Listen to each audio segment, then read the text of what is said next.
Hello, Queerdos, and welcome to Behind the Rainbow. I wish I could put graphics. Anyway, okay, so I'm gonna start off with like an introduction. Who am I? So I'm Nicholas Wright. You know me, I'm gay. I've been gay, and I've been out since I was 17, 18. And since I've always felt very passionate about like teaching people about LGBTQ culture, about HIV and AIDS, just about what's going on in my community, because it's something that a lot of people take for granted who are in the community, and it's something that we should all know so that we can respect the people who have come before us and also continue in our civil actions that we're taking today. All right, so before I start talking about the actual history topic of the day, I'm going to just go over a little bit about the format of how this story is going to work. So I'm going to make a private story. If you want to be on it, swipe up. I'm automatically adding you if you're gay, period. Anywhere in the LGBTQ plus IA community, I'm adding you. Feel free to take yourself out or ask me to take you out if you don't want to be a part of it. I will be putting topic bulletins on the side of these videos just so you know what I'm talking about in each slide, in case you lose track of where you're at. And I'm also going to be putting links to references at the very end, just so if you want to research, you can go ahead and go through. I also invite anyone who is watching this story to fact check me, please. Let me know if I'm saying anything wrong, because I want to make sure that any of the information I'm giving out is correct. I will include that at the very beginning of each story, any kind of fact-checking stuff or anything brought to my attention from people who have extra questions about the previous week's topic. So really, I want to talk on topics anywhere within the LGBT community that are requested, but here's some ideas that I have for different series, for multi-part series, or just single week topics. So I have some ideas. Give me your input if you want more. If you aren't interested in some of this stuff, let me know. So far, I'm thinking about doing topics on drag history, trans history, leather history, TV and media history, and how that relates to queer culture and our representation in the media, ancient and medieval queerness, what was going on, Stonewall, really what happened with Stonewall, because I'm going to be talking about that a little bit today, and I'm sure I'll be talking about it in future episodes, but I want to have one that's just strictly what happened, because it goes so far in depth that I definitely can't talk on everything in just 1 week. I want to be talking about LGBTQ plus people and the military, queer politics and issues, major monumental Supreme Court cases regarding the LGBTQ plus community, city scenes and how their history is different. So like how San Francisco versus New York versus Seattle's history different. I'm going to add some more cities as well. Hanky Code and Polari, which are a couple examples of secret languages. So I'm going to get into a lot of that kind of stuff later. I'm also going to be talking about some not safe for work stuff in addition to safe for work stuff, and anything that's not safe for work will be labeled and it'll be put at the end if you're interested. And finally, before I get to my topic, I'm also going to be including media that I've been absorbing that is queer-based, written by queer people, queer-coded, or just strictly the stories of queer people. So I'll include those at the very end as well. If you guys want to up the amount of media that you're consuming that is queer, there's that resource for you. And without further ado, I'm finally going to get to my topic of the week. My first topic is going to be Stonewall through Don't Ask, Don't Tell, which would be 1969 through 1993. There was a lot that happened in there, and my original thought was to go from Stonewall all the way till now as my first topic, because it's what people are a little bit more familiar with, but there's so much that has happened that there's no way I could get through it all in 1 week. So I'm just going to be doing the major milestone events and big topics that have happened. LGBTQ plus advocacy organization in the world to be created. So that's kind of a big deal. 1968. There we go. Next up would be Stonewall in 1969. Stonewall Inn was as many people know, a gay bar in New York, and they were known, all gay bars across New York and across the world were known to be broken into by cops. Cops would go in and they would arrest people because being in a same-sex relationship or having same-sex relations were illegal at the time. I'm also going to kind of blow through these topics kind of quickly because there are so many. So we're going to start before Stonewall, actually, in 1968, when the National Transsexual Counseling Unit was created in San Francisco as a result of the Compton cafeteria riots. It's the very, very first peer-run, peer-supported, and that's where we get to the actual riots starting. So the Stonewall riots began the night of June 28th, 1969 at Stonewall when police had raided the club. But the difference was that the patrons of the club decided to fight back hard. There were drag queens and trans women of color pulling up parking meters out of the ground and beating people with them, burning trash cans, throwing bricks. This lasted 6 days. And within those 6 days, there were a lot of violence with law enforcement outside of the bar. And this was normal. This was normal for police to raid the bar, like I said before. And this was just the day that they said they were fed up. And we really do have to thank Marsha P. Washington and the rest of the women of color at that bar for standing up for our community then to bring the rights that we have today. So that's why I'm making this story, is to remember that. 1 year later, in 1970, the first Pride parades occurred in West Hollywood, San Francisco, and New York. Those were the big hubs. The world had never seen something like this, mainly because at that time it was so dangerous to come out. You would be fired from your job, you could lose housing. Literally anything you can think of could happen to you. And that's just within the law. Outside of the law, you could get murdered, period. No cap. There it is. So it's important to remember that that wasn't even that long ago. It was about 50 years ago, not even. And in 1973, we have the very first time that the United States had recognized homosexuality as truly an identity and not a sickness. In 1963, homosexuality was removed from the diagnosis list of the American Psychiatric Association. Later on, I believe it was 1990, the World Health Organization also removed it from their list of diagnoses, which is really big because that's the very first time that the world had really recognized and observed that we are people and that it wasn't an illness and it was just something people were born with. And remember, the world didn't necessarily agree with that. The country didn't necessarily agree with that. But the intellectuals running the American Psychiatric Association had come to that conclusion and started to destigmatize it a little bit. Not even close to how much it is now, but a little bit. 4 years later, we get Harvey Milk in office in San Francisco as a supervisor, but his time in that position did not last long because both him and Mayor Greg Moscone, if anyone knows how to pronounce that, let me know, were assassinated by Supervisor Dan White, who was then sentenced to 7 years in prison. And this is also the year when the rainbow flag started to be flown in San Francisco, which is really big. It's the first city to have that flag and claim that flag as a part of the city's culture. There's a lot more I can go into on Harvey Milk, and I plan to, both him and Greg Moscone, there we go. And I'll go into that later on in another week because they were such influential figures to queer rights at the time. And now we get to 1978, when the Sisters of Perpetual Indulgence were founded by 3 gay men who had gotten full nun garb from dead nuns that had died in Ohio or Iowa. They're the same state, whatever.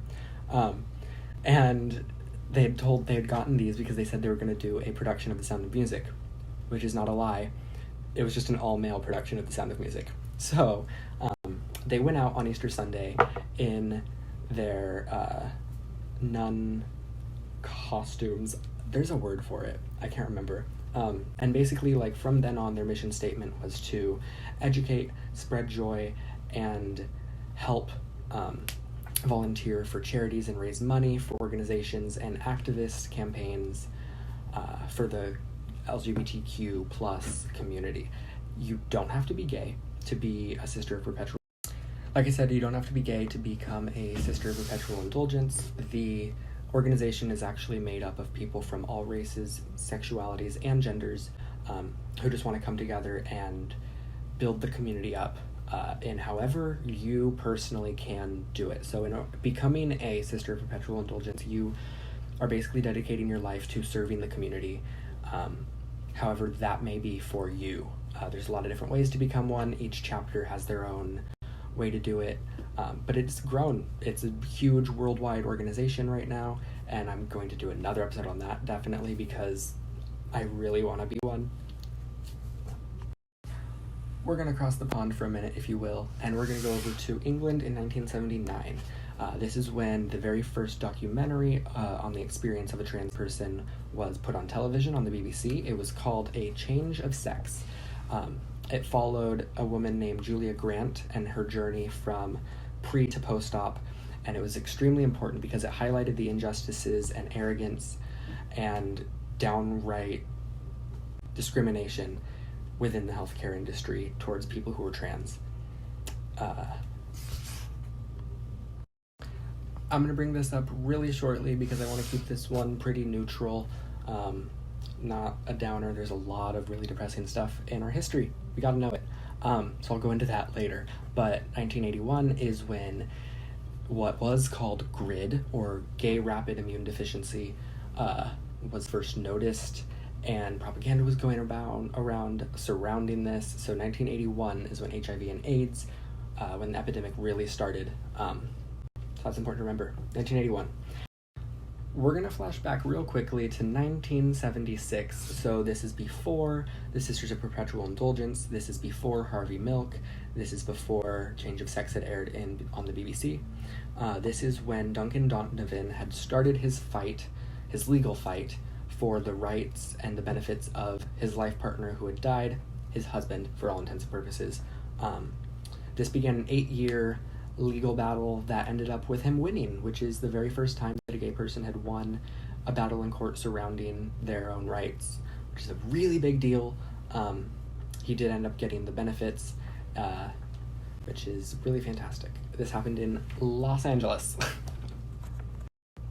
We're going to jump forward to 1987, which is when the activist organization ACT UP had begun, and basically at the beginning their mission statement and what they were trying to do was just get increased funding, research, and development for HIV and AIDS medication, and spread the word about what's really going on, and to really end the propaganda that had begun previously. I'm going to go much further into this again on another story because it's a huge topic, and I don't really want to go super far into it today because I don't really have time.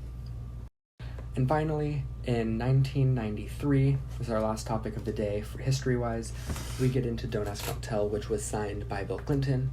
I'm going to do a really big topic on this as well because there's so much to talk about and I don't really want to go too far in depth today on it. But basically, it would discharge anyone from the military who, quote, demonstrated a propensity or intent to engage in homosexual acts because their presence would create an unacceptable risk to the high standards of morale, good order, and discipline, and unit cohesion that were in essence to military capability. There we go. Again, I'll go much further into that on another week. And that's all the history we're going to cover this week. Now I want to go into a topic that I've had weighing on my heart for a while since I learned about this vocabulary term. It's called intra-minority stress.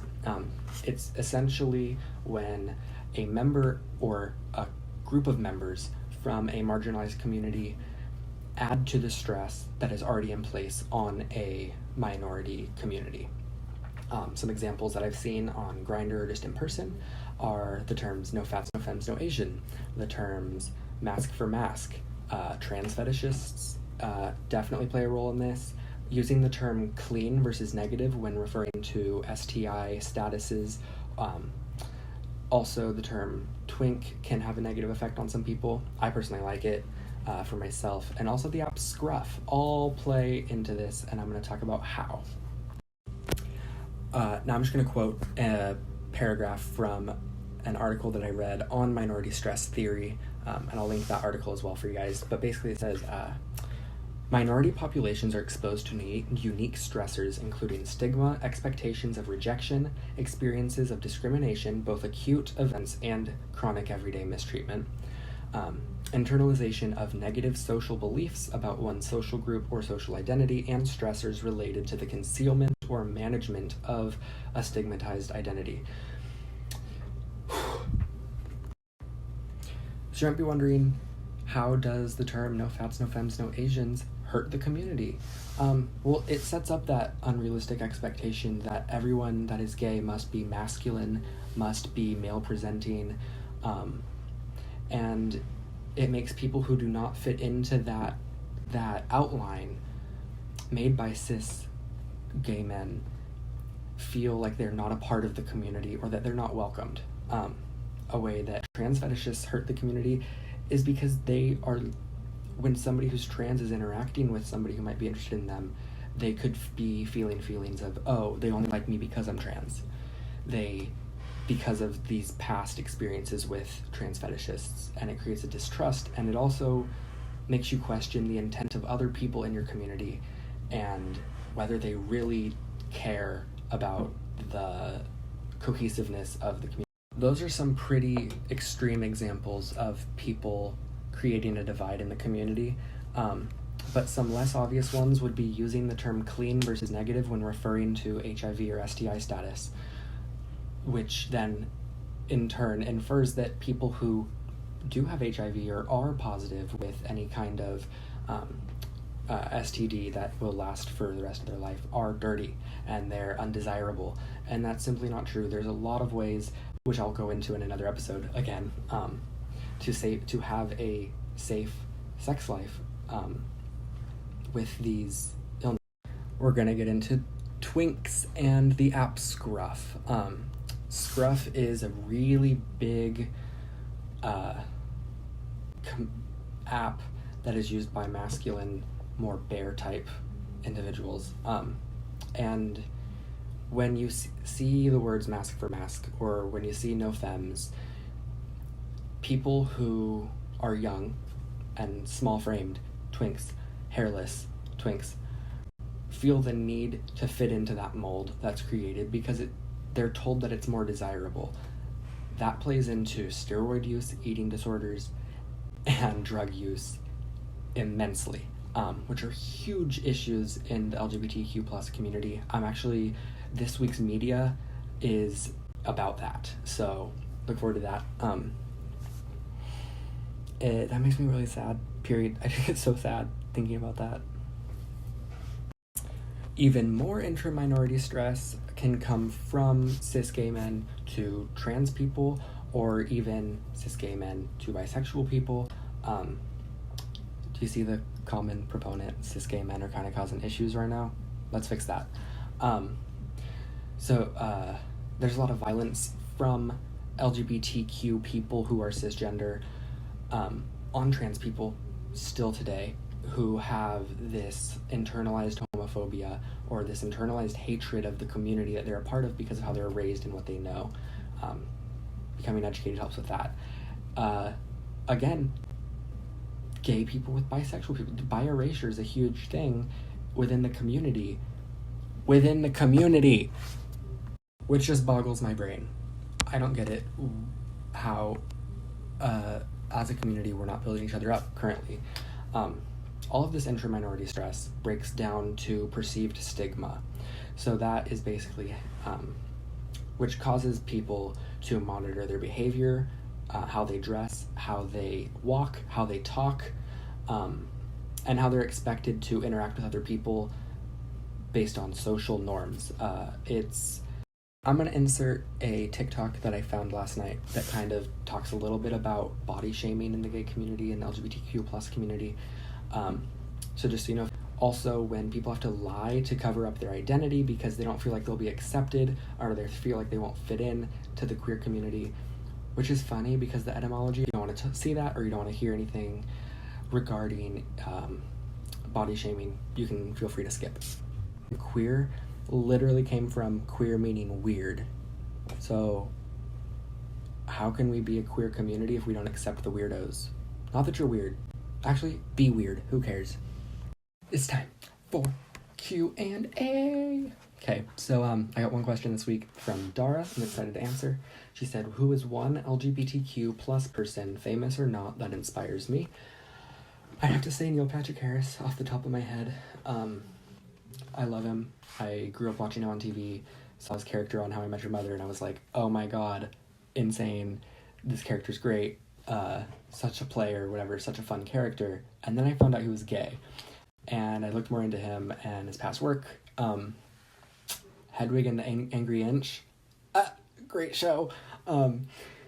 I've always looked up to Neil Patrick Harris and his family unit and how they kind of built their own family. If you didn't know, him and his husband David Burka took their sperm, put it in eggs, put them both into the same surrogate, so they didn't know whose kid was who, so they had twins. Also, Neil Patrick Harris was kind of the very first queer person that I was really subjected to and that I really learned about and was interested in learning about, mainly because he's really hot. So was his husband. Another person is Billy Porter. I first became familiar with Billy Porter from Pose, which is an amazing show.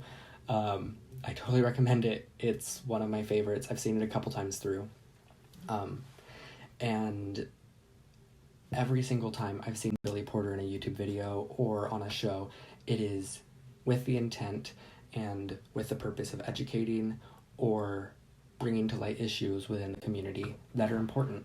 And if I could meet either of them, I would absolutely die. Queer media. Okay, we're finally to the end where I'm recommending some queer media to y'all. Hopefully, I might put this at the beginning because I know a lot of people won't make it all the way to the end. If you did, awesome. Thank you for listening and paying attention. I'm going to recommend The Eastsiders, which is a series on Netflix, which started as a web series, so the first season's a little bit difficult to follow. They jump back in time a bunch. And then in season 2, they actually got picked up by a network and were producing longer episodes that had more full plot lines and more full characters as well. Before I end this week, I know I had a lot of videos, a lot of segments.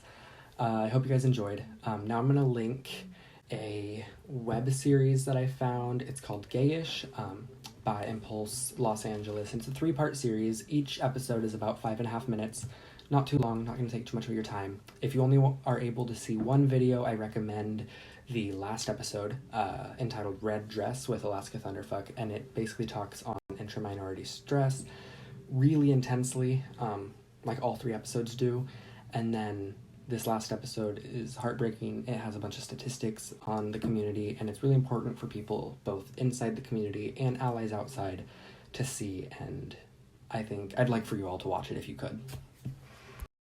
And with that, that is the conclusion of my first episode of Behind the Rainbow with Nicholas Wright. I hope you enjoyed. Please let me know if you have any questions. If you please fact check me if I had said anything wrong or misspoke.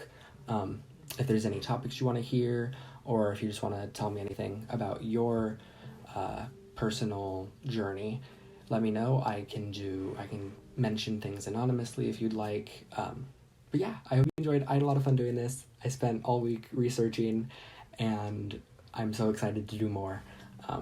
Let me know what you want to hear about next week. I'll see you then.